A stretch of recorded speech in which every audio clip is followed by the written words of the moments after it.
pretty amazing job he's done. Pretty amazing. And this is the team behind him here. Fantastic. Nice to see you. Great. Mr. President, thanks for having us. Thanks for having us. Congratulations. Thank you. We had to do it. Somebody had to do it, right? Well, thank you very much, everybody. We have a very special day for a lot of reasons, actually, if you really think about it. But this is a day because Roger Penske's a great friend of mine.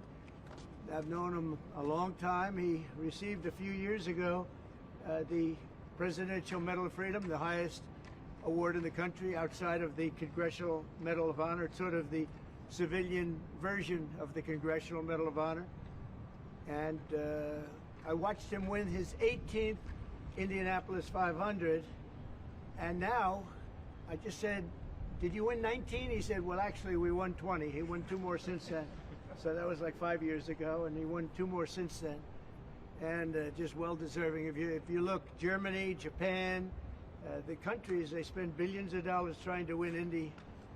And I guess they do it sometimes, but not much. But he's done it 20 times, Phil. So he must know something about cars and racing, and trucks, too, by the way. He knows a lot about trucks.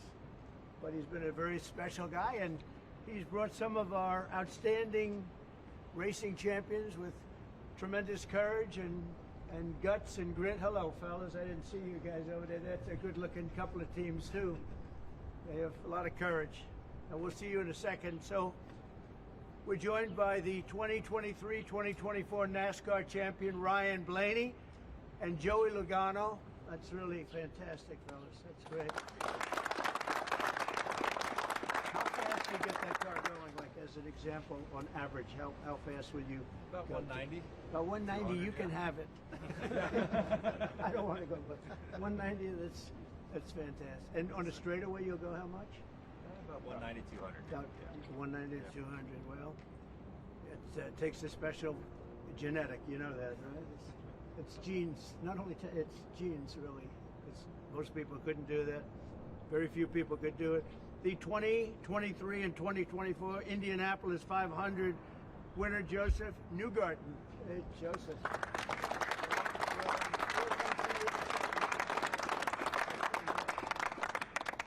And the 2025 champions of the 24 Hours of Daytona, Felipe Nasser, Nick Tandy, and Lawrence Ventura. Thank you, sir.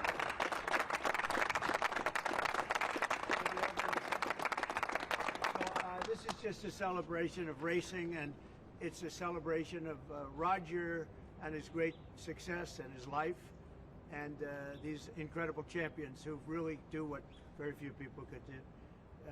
Mentally, psychologically, it's a big factor here, like it is in all sports, really, but you need a great physical ability. People that do this, they don't realize what great athletes they are. It's just not the car. I had a friend, he's a very successful guy, but he was a driver. And started off, he wanted to be a race car driver. He wanted to be like you. He wanted to be just like Joey Logano. and he had it for business, but he didn't have it for he said, I just couldn't compete with the good drivers. He couldn't do it no matter what he did. And he got lucky. He went into business and made a lot of money. He was very successful. But he said, I couldn't press the accelerator down all the way, and the best drivers could. So there was just a difference. It was really, I never forgot that story. But these are great champions, and it's a great sport. And what you've done in Indianapolis also with the track and everything has been incredible. I mean, it's really incredible. People tell me it's been amazing. I'll have to get there. I'm going to have to get there maybe this year with you. But Open invitation. well, thank you very much. Thank you. We did Daytona. We went around the track in the Beast, what's called the Beast, with the thick windows and the whole thing, and you're not supposed to hear anything, but I heard the fans. They were going crazy outside, so it was a great honor. So I just wanted to welcome them to the White House, a special place, very, very special place. And we love champions, and these are the greatest champions in the world. These are the greatest champions in racing, and it's an honor to have you all. And thank you very much, all of you. Thank you very much. I wouldn't ride in that thing if you paid me. How fast will that go? 240 plus. 240. Yeah. That's unbelievable. Weapon. Two-time winner of the Indianapolis 500, consecutively, right? Yes, sir. sir. So what the hell are you doing? What do you eat? A Because lot I of want milk. some. Drinking a lot of milk. Hopefully, it Okay, I'm going to take some. And that one is pure speed and endurance, right? Correct, sir. Speed and endurance. Is that car a very different car than, let's say, this one? Very different? Very different. Very different. Yeah. Made for, You gotta last so many hours, right. and we all share the car, so three A drivers, totally different engine. different engine, Everything's different. everything. And you'll go, is it 24 hours? Yep. That's a long time. And that car just, there's no let up, it's just constant, right? That's fantastic. Congratulations. That's endurance. Endurance is a big factor in life and success, I can tell you. So you guys have it. Well, thank you very much. Would you like to ask Roger or any of these champions any questions while we're here?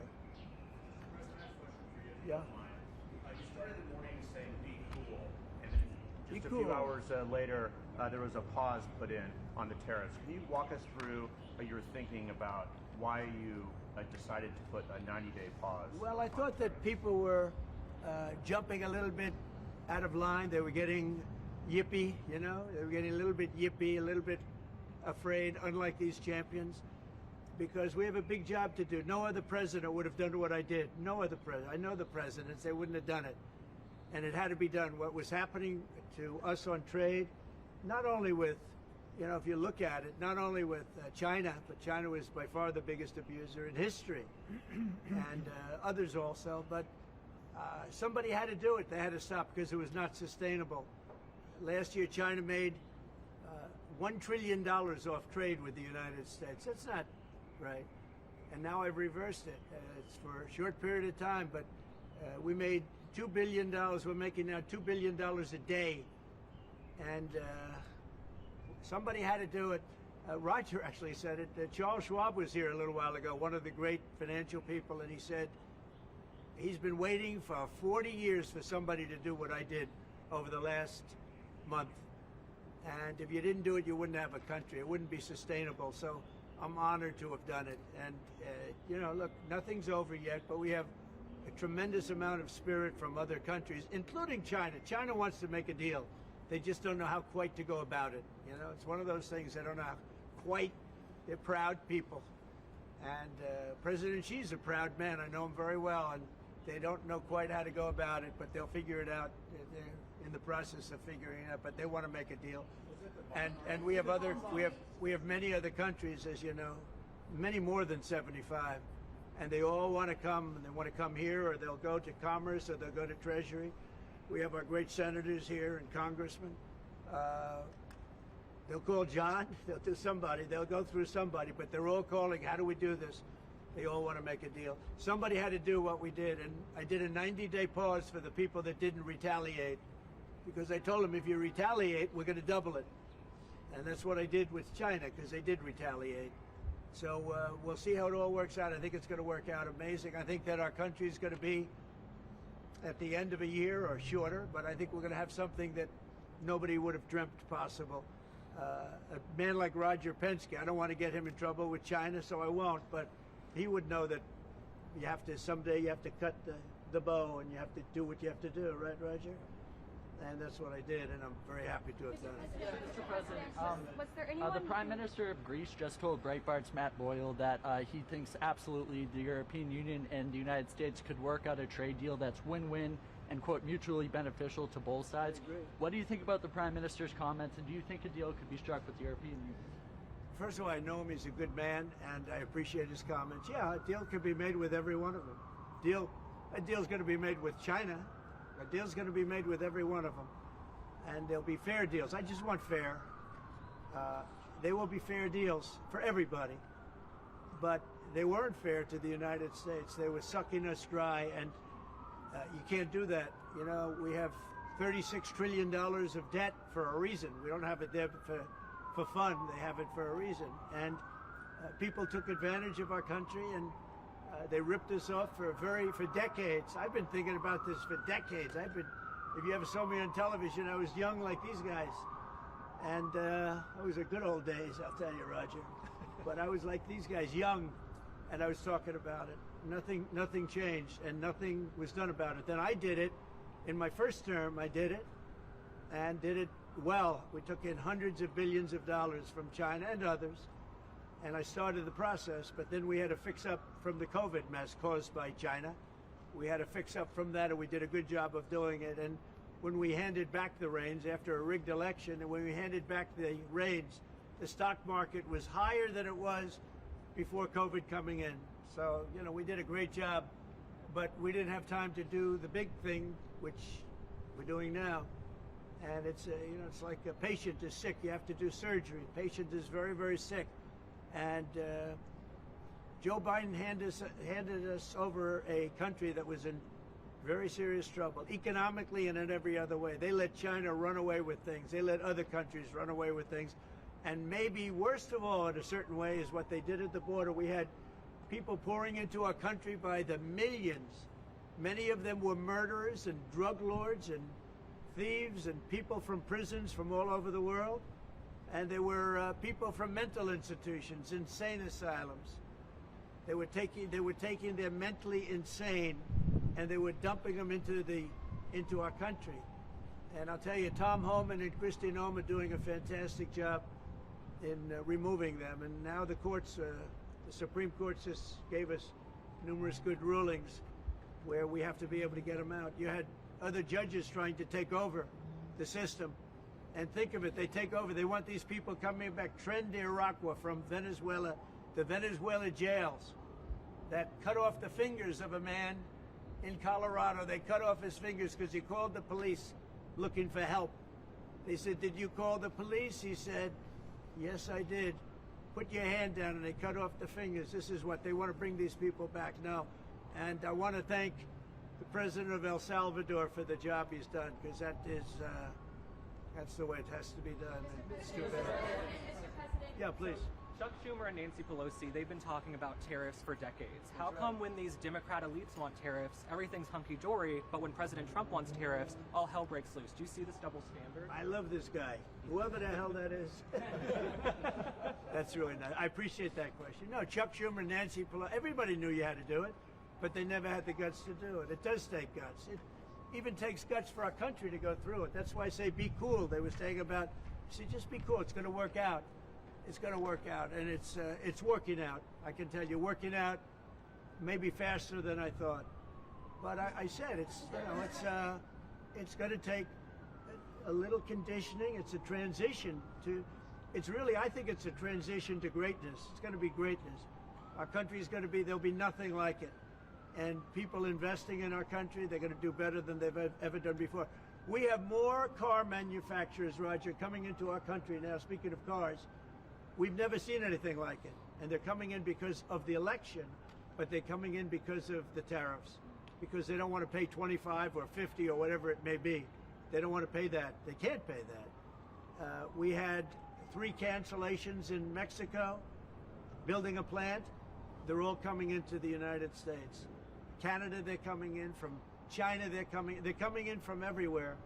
And that's just cars. We have chip makers coming. We're the biggest chip maker in the world from Taiwan, coming in, spending $3 billion to build plants, and mostly a big plant. This is a hell of a plant when you spend the kind of money that they're going to go $200 to $300 billion, not million. You know, you'd say million would be the right number. It's not.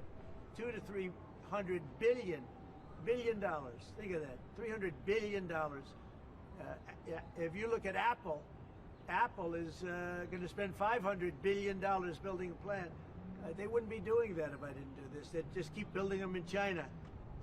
And that's unsustainable. It's not a pleasant thing to do, but I appreciate the question. And, you know, interestingly, Chuck Schumer and Nancy Pelosi, Crazy Nancy, they've wanted to do this for years, but they never had a president that had the guts to do it, because it does take guts, believe me. Was it the bond markets that persuaded you to reverse course? I was watching the bond market. The bond market is very tricky. I was watching it, but if you look at it now, it's beautiful. The bond market right now is beautiful. But yeah, I saw last night where people were getting a little queasy. I think everything had. Well, the big move wasn't what I did today. The big move was what I did on Liberation Day. We had Liberation Day in America. We're liberated from all of the horrible deals that were made, all of the horrible trade deals that were made. And I was helped by people just like this, senator, congressman, and friends, right? And we had great help in the Senate. Our Republican senators have been amazing, and they stood tall. And likewise in the House. And John Thune has done an amazing job. Barrasso has done an amazing job.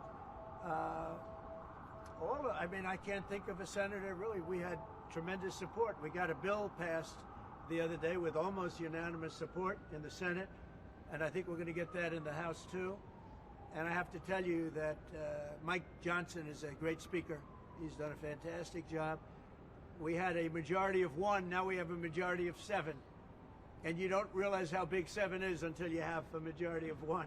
7 sounds like so much, but we're doing well. But Mike Johnson and John Thune have done a really great job. Mr. President, was there anyone who influenced your decision? Did you speak with anyone? You know, Jamie Dimon. Did you speak with anyone? Well, I watched Jamie Dimon on Maria Bartiromo's show this morning, and he was very good. He said that actually made the statement to effect that something had to be done with the tariffs and trade. He said that. He said, look, you know, at some point, but he said something has to be done with tariffs and trade.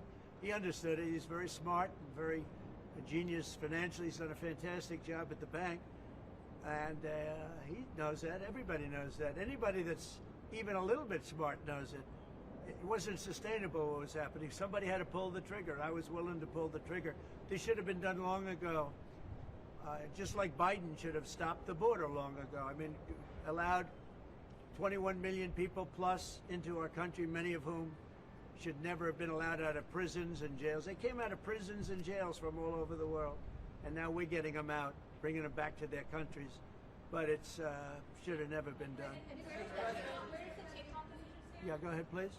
Sir, would you consider exempting some U.S. companies, maybe some larger companies who have been hit hard in the markets the last few days during this 90 days? As time goes by, we're going to take a look at it. There are some that have been hard. There are some that, by the nature of the company, get hit a little bit harder, and we'll take a look at that. Yeah. How will you determine that over the next 90 days? Just instinctively, more than anything else. I mean, you almost can't take a pencil to paper. It's really more of an instinct, I think, than anything else. What's your credibility like?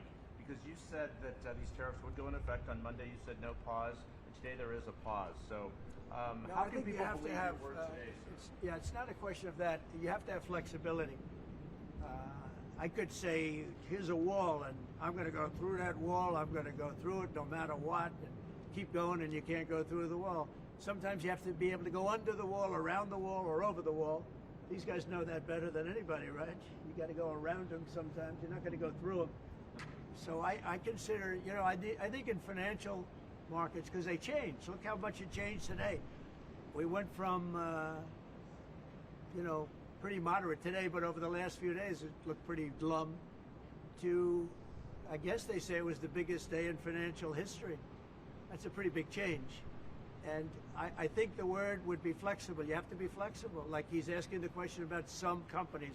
Some companies, through no fault of their own, they happen to be in an industry that is more affected by these things than others. You have to be able to show a little flexibility. And I'm able to do that. I'm going to say hello to these champions because they are great champions. I got to say hello.